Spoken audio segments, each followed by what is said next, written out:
عبادت کی اسلام میں تحسین فرمائی گئی اور سخت بدنصیب و محروم کہا گیا اس شخص کو کہ جو ماہ رمضان میں بھی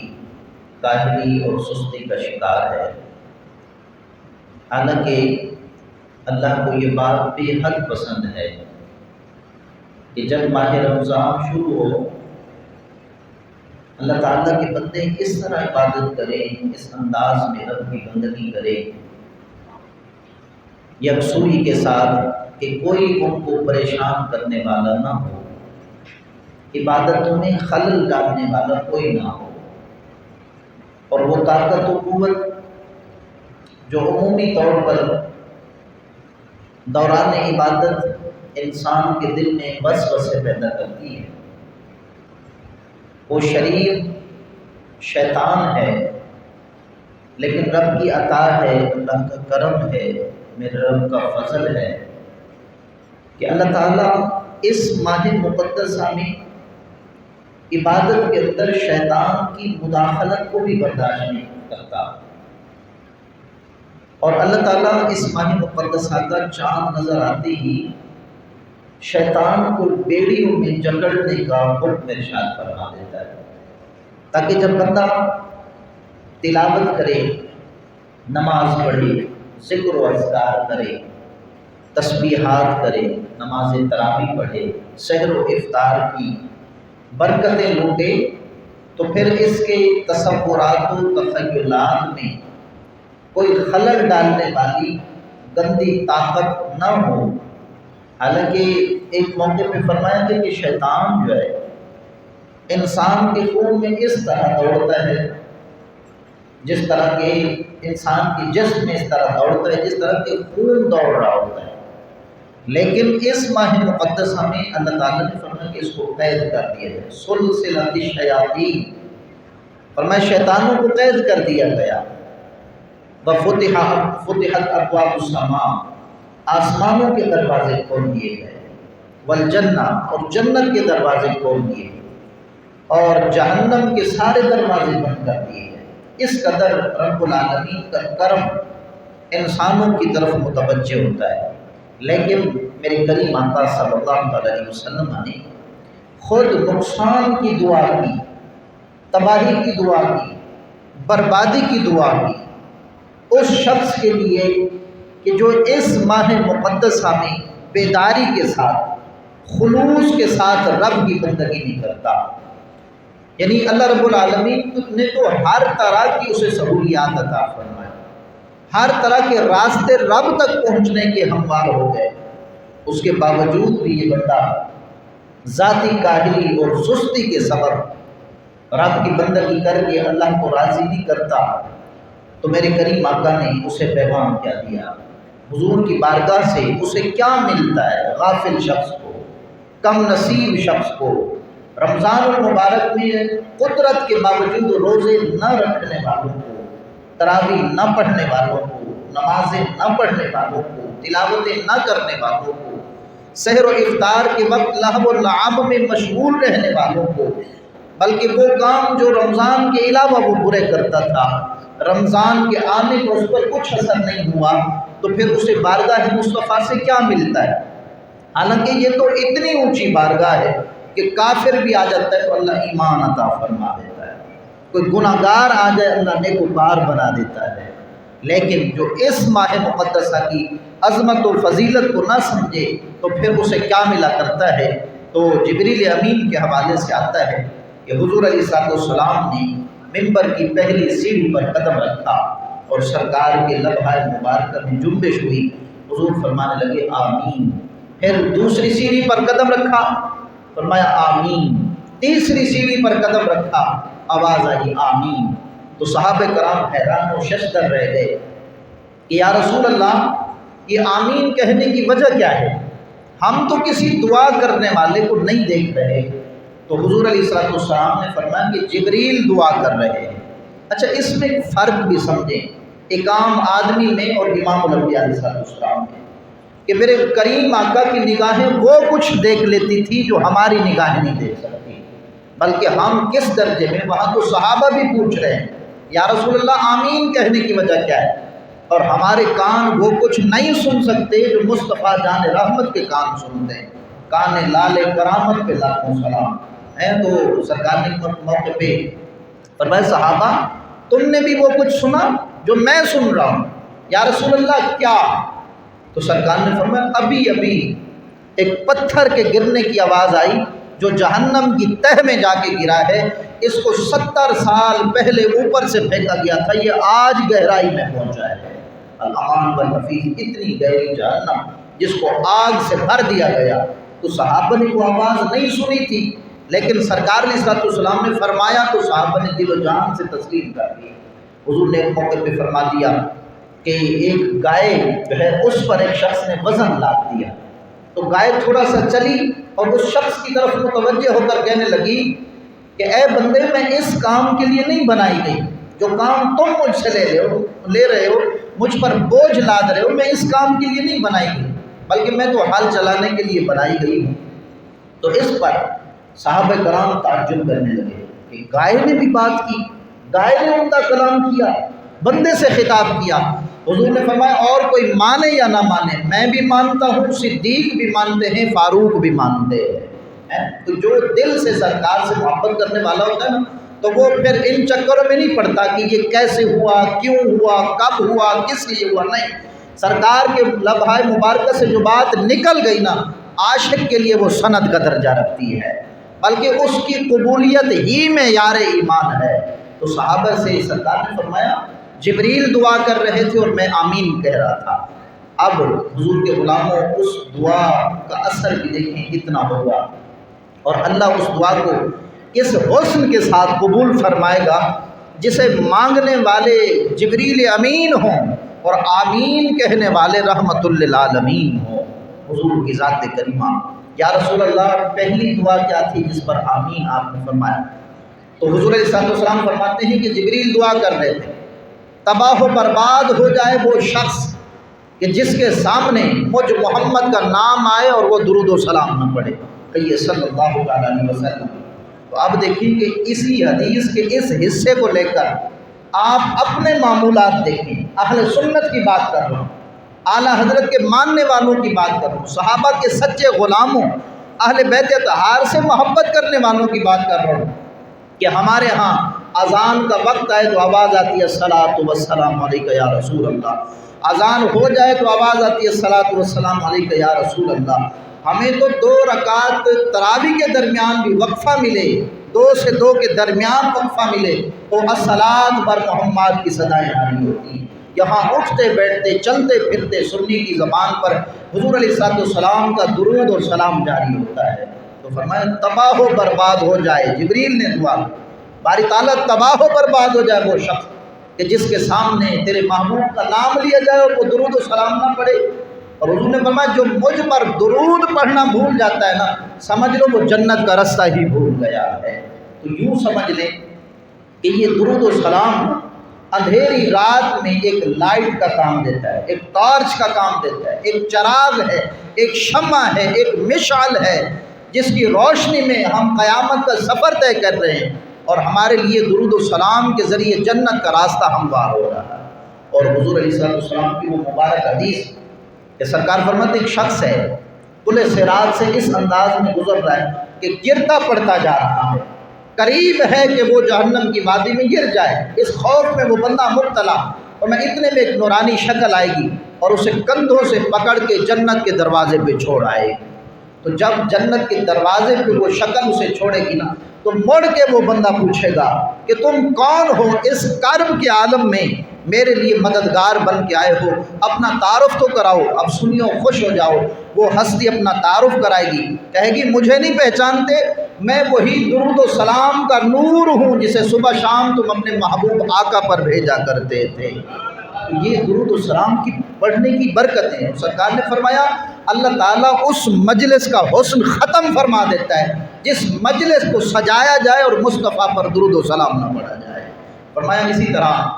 جو بندہ یہ چاہتا ہے کہ قیامت کی ہولناکیوں سے بچ کر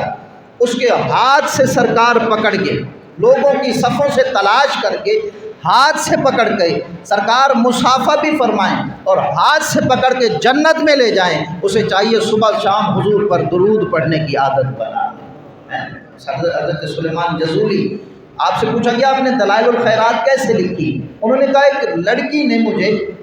درود و سلام کا کرشمہ دکھایا تو میرا یہ ذہن بنا کہ میں ایک عمدہ کتاب تحریر کروں جس میں نئے انداز سے سرکار پر درود و سلام بھیجا جائے۔ کہا وہ واقعہ کیا ہوا؟ کہا میں کنویں کے قریب ٹھہرا، مجھے پانی کی ضرورت تھی، نماز کا وقت تھا، تو نہ ڈول ہے نہ رسی ہے، تو میں ارد گرد ایسے گھومنے لگا کنویں کے، تو قریب چھت پہ کھڑی ایک چھوٹی سی بچی کہنے لگی سلیمان کیا ہوا؟ تو میں نے کہا وضو کرنا ہے، نماز کا وقت ہے، میرے پاس تو کوئی ایسا سبب نہیں کہ کنویں سے پانی نکالوں۔ اس نے کہا مسلمان کے لیے یہ کون سا مشکل کام ہے کہ ڈول اور رسی کے بغیر کنویں سے پانی نکالنا؟ تو میں نے کہا آپ کیسے نکالو گی؟ وہ آئی اور اس نے کچھ پڑھا، کنویں کی طرف رخ کیا، یا تو لعاب دہن پھینکا یا پھونک ماری تو پانی ابل کے کنویں سے باہر آنے لگا۔ تو کہتے میں نے پوچھا تم نے کیا پڑھا؟ اس نے کہا اور کچھ نہیں، محبوب دو عالم پر درود و سلام پڑھا ہے۔ تو یہ درود و سلام کی برکتیں ہیں۔ تو فرمایا جبریل امین دعا کرتے ہیں یا رب ذوالجلال جس شخص کے سامنے تیرے محبوب کا نام لیا جائے اور وہ درود و سلام نہ پڑھے اسے دونوں جہاں میں ذلیل و رسوا فرما دے۔ تو جو درود و سلام پڑھنے کا عادی ہے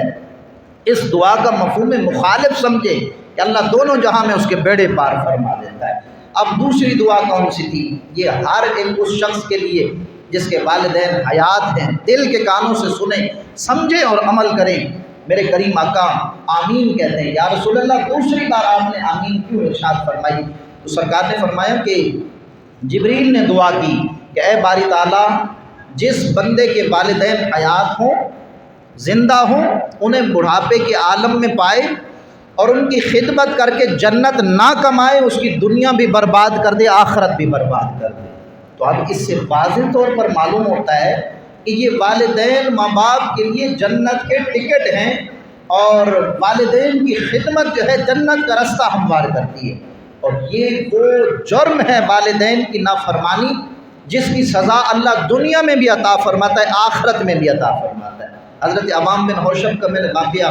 یہاں پہ بیان کیا کئی مرتبہ کہ اعلیٰ حضرت نے اس کو نقل کیا۔ ایک شخص ہے قبرستان کے پاس سے گزرا، حضرت عوام بن حوشب خود فرماتے ہیں میں گزرا، میں نے دیکھا قبر شق ہوئی، ایک شخص قبر سے باہر آیا، اس کا چہرہ گدھے کا ہے، باقی دھڑ انسان کا ہے۔ تو کہا اس نے 3 آوازیں لگائی گدھے کے جیسی، پھر دوبارہ قبر میں چلا گیا، قبر جو ہے اوپر سے برابر ہو گئی، یعنی تعویذ کی شکل جیسے کی قبر کی ویسے بن گئی۔ تو کہا میں حیران و ششدر رہ گیا۔ آگے چلا تو ایک بڑھیا ملی، مجھ سے پوچھنے لگی قبرستان کی طرف سے آ رہے ہو؟ میں نے کہا ہاں۔ تو کہا وہاں کوئی عجوبہ دیکھا، کوئی عجیب و غریب چیز دیکھی، حیران کن منظر دیکھا؟ میں نے کہا جی ہاں دیکھا۔ اس کی وجہ کیا ہے؟ بڑھیا کہتی آؤ میں بتاتی ہوں۔ بڑھیا کہنے لگی کہ یہ وہ کم نصیب شخص ہے کہ جو رمضان المبارک کے مہینے میں بھی عام دنوں میں بھی شراب پیا کرتا تھا، اور اس کی والدہ اس کو منع کرتی تھی کہ شراب نہ پیا کر، مصطفیٰ کی ذات ناراض ہو جائے گی، اللہ کی ذات ناراض ہو جائے گی۔ تو یہ وہ کم نصیب شخص ہے جو ماں کے اصلاح کرنے پر، اچھا کام کرنے کے حکم پر یہ ماں کو کہتا تھا کہ تو اس طرح آوازیں نکالتی رہتی ہے جس طرح گدھا آوازیں نکالتا ہے۔ تو اللہ تعالیٰ نے اسے زمانے کے سامنے عبرت کا نشان بنایا۔ آج روزانہ عصر کے وقت، آج تک جب سے یہ مرا ہے اس کی قبر شک ہوتی ہے، عصر کے وقت قبر سے باہر آتا ہے، گدھے کے جیسی آوازیں نکالتا ہے، رب نے اس کی شکل تک بگاڑ کے رکھ دی ہے، اور پھر دوبارہ قبر میں چلا جاتا ہے۔ تو حضور علیہ السلام نے فرمایا یہ وہ جرم ہے، والدین کی نافرمانی، والدین کو اذیتیں دینا، تکلیفیں دینا، ان کے رستے میں کانٹے بچھانا، ورنہ یہ وہ جرم ہے جس کی سزا اللہ دنیا میں بھی عطا کرتا ہے، آخرت میں بھی دے دیتا ہے، آخرت میں بھی ذلیل و رسوا ہوگا۔ قرآن پاک میں جہاں آیا اللہ تشرکوا بہ، اللہ کے ساتھ کسی کو شریک نہ ٹھہراؤ، تو اس سے پتہ چلا زمانے کا اگر سب سے کوئی بڑا گناہ ہے تو وہ اللہ کی ذات کے ساتھ کسی کو شریک ٹھہرانا، یعنی اللہ کے جیسا کسی اور کو سمجھنا ہے۔ اگر کوئی دوسرا اس کے بعد گناہ ہے حقوق العباد کے حوالے سے، پھر فرمایا وبالوالدین احسانا، والدین کے ساتھ حسن سلوک کرو۔ اگر شرک کے بعد کوئی سب سے بڑا گناہ ہے تو وہ والدین کی نافرمانی ہے۔ اسی طرح اولادوں والدین کو بھی چاہیے کہ وہ بچپن سے ہی اولاد کی ایسی تربیت کرے کہ بڑے ہو کر بجائے ذلت و رسوائی کے، بجائے اولاد کی طرف دکھ کے انہیں خوشیاں میسر آئیں، اولاد ان کا سہارا بن جائے، دکھ درد بانٹنے والی بن جائے۔ کچھ خامیاں ہم سے ہو جاتی ہیں، کچھ کمیاں ہم ہی سے واقع ہوتی ہیں کہ ہم نے وہ دین، وہ لٹریچر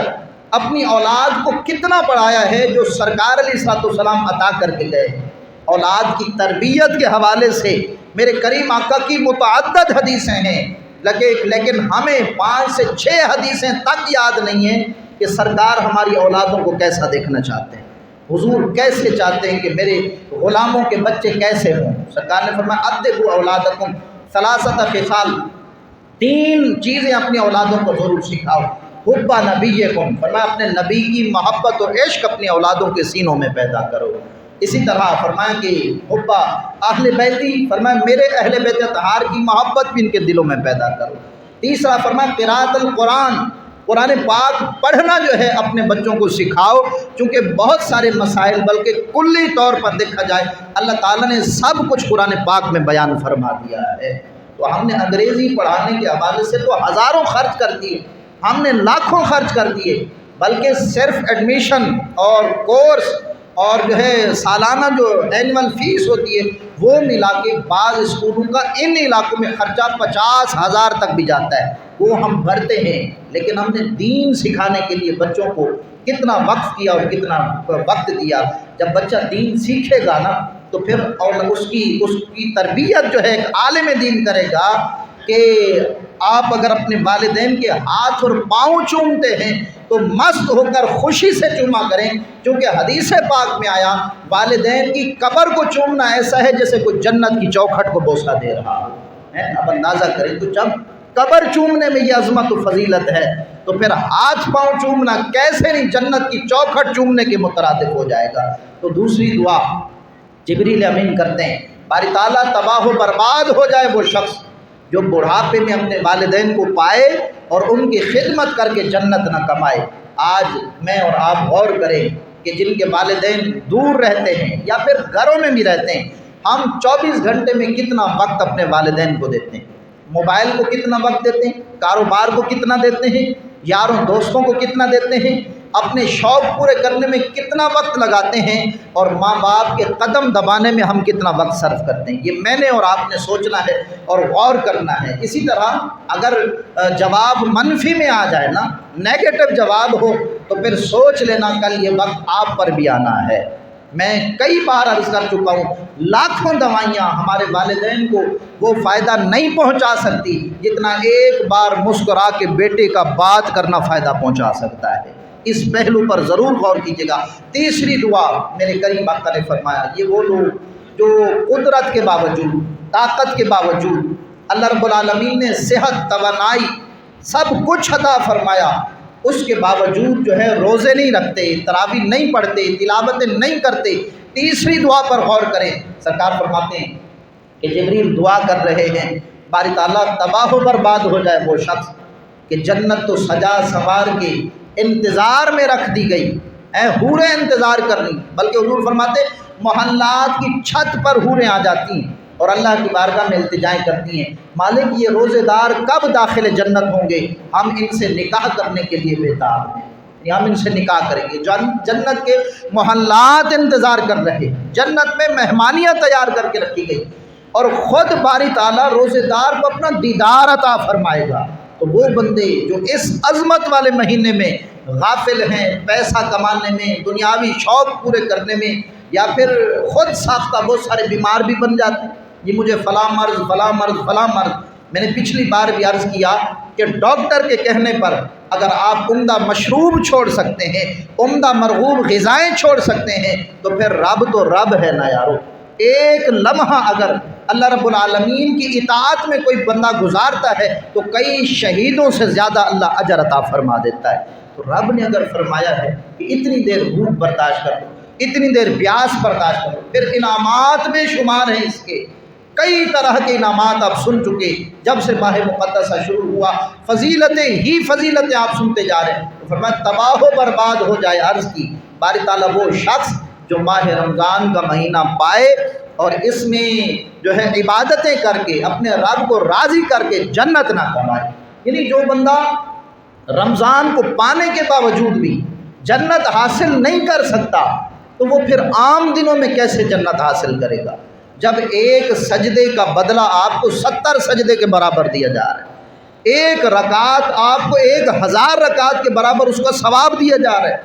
ایک تسبیح سبحان اللہ 1000 مرتبہ سبحان اللہ کہنے کے برابر اللہ اس کا ثواب عطا فرما رہے ہیں۔ تو جب اس موسم میں بندہ غافل ہے تو بتاؤ بیدار کب ہوگا، رب کی بارگاہ میں حاضری کب ہوگی، روٹھے ہوئے رب کو منائے گا کب، جب رب کی رحمتیں آواز دے رہی کہ آجا میں نواز دوں گا، اس موسم میں نہیں آتا تو پھر کب آئے گا۔ کئی لوگ ہیں 3 روزہ تراویح پڑھی اپنے کام میں لگ گئے جت گئے، اور کئی لوگ ہیں 5 روزہ تراویح 10 روزہ تراویح پڑھنے کے بعد بس جی سبک دوش ہو گئے۔ علماء نے سختی سے منع فرمایا کہ ختم قرآن ضروری نہیں ہے کہ ہم نے تو جی 3 دن میں قرآن پاک سن لیا اب مارکیٹ میں بیٹھنا شروع ہو گئے، اب اپنے کاموں میں لگ گئے، نہیں، بلکہ جتنے روزے ہیں اتنی راتیں تراویح پڑھنا ضروری ہے، اور یہ میرے کریم آقا کی سنت ہے۔ تو یارو جو حضور کی سنتیں چھوڑتا ہے،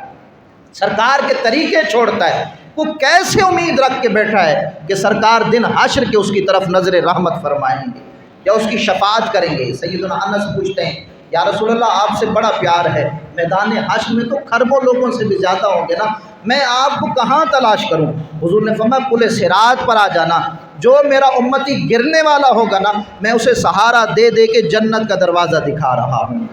پھر یا رسول اللہ وہاں نہ پاؤں تو فرمایا پھر حوض کوثر پر آ جانا، میری پیاسی امت دوڑتی ہوئی آئے گی، میں جام کوثر انہیں پلا رہا ہوں گا۔ یا رسول اللہ اگر وہاں نہ پاؤں تو فرمایا پھر میزان عمل پہ آ جانا، جس میرے امتی کی نیکیاں کم پڑ رہی ہوں گی کبھی کلمہ شریف کا پرچہ رکھ کے کبھی درود شریف کا پرچہ رکھ کے میں اس کے نیکیوں کے پلڑے کو بھاری بنا رہا ہوں گا۔ تو جو اس عظمت والے مہینے میں سرکار کی سنتوں سے منہ موڑتا ہے تو کیا اس نے پل صراط سے نہیں گزرنا، اس نے میزان عمل پہ نہیں آنا ہے، اس نے جو ہے پیاس کی کیفیت سے نہیں گزرنا دن حشر کے؟ تو جو چاہتا ہے ہر قدم پر مصطفیٰ کا ساتھ مل جائے وہ رمضان کی برکتوں کو سمجھتے ہوئے روٹھے ہوئے رب کو منا لے، انشاءاللہ اللہ تعالیٰ اس ماہ مقدسہ کی برکت سے راضی ہو جائے گا۔ آخر میں گزارش، ہر سال کی طرح اس سال میں انشاءاللہ العزیز اپنی جامع مسجد رحمت للعالمین میں 27ویں شب کو جو ممکنہ شب قدر بھی ہے ختم قرآن کا سلسلہ ہوتا ہے، اللہ کے فضل سے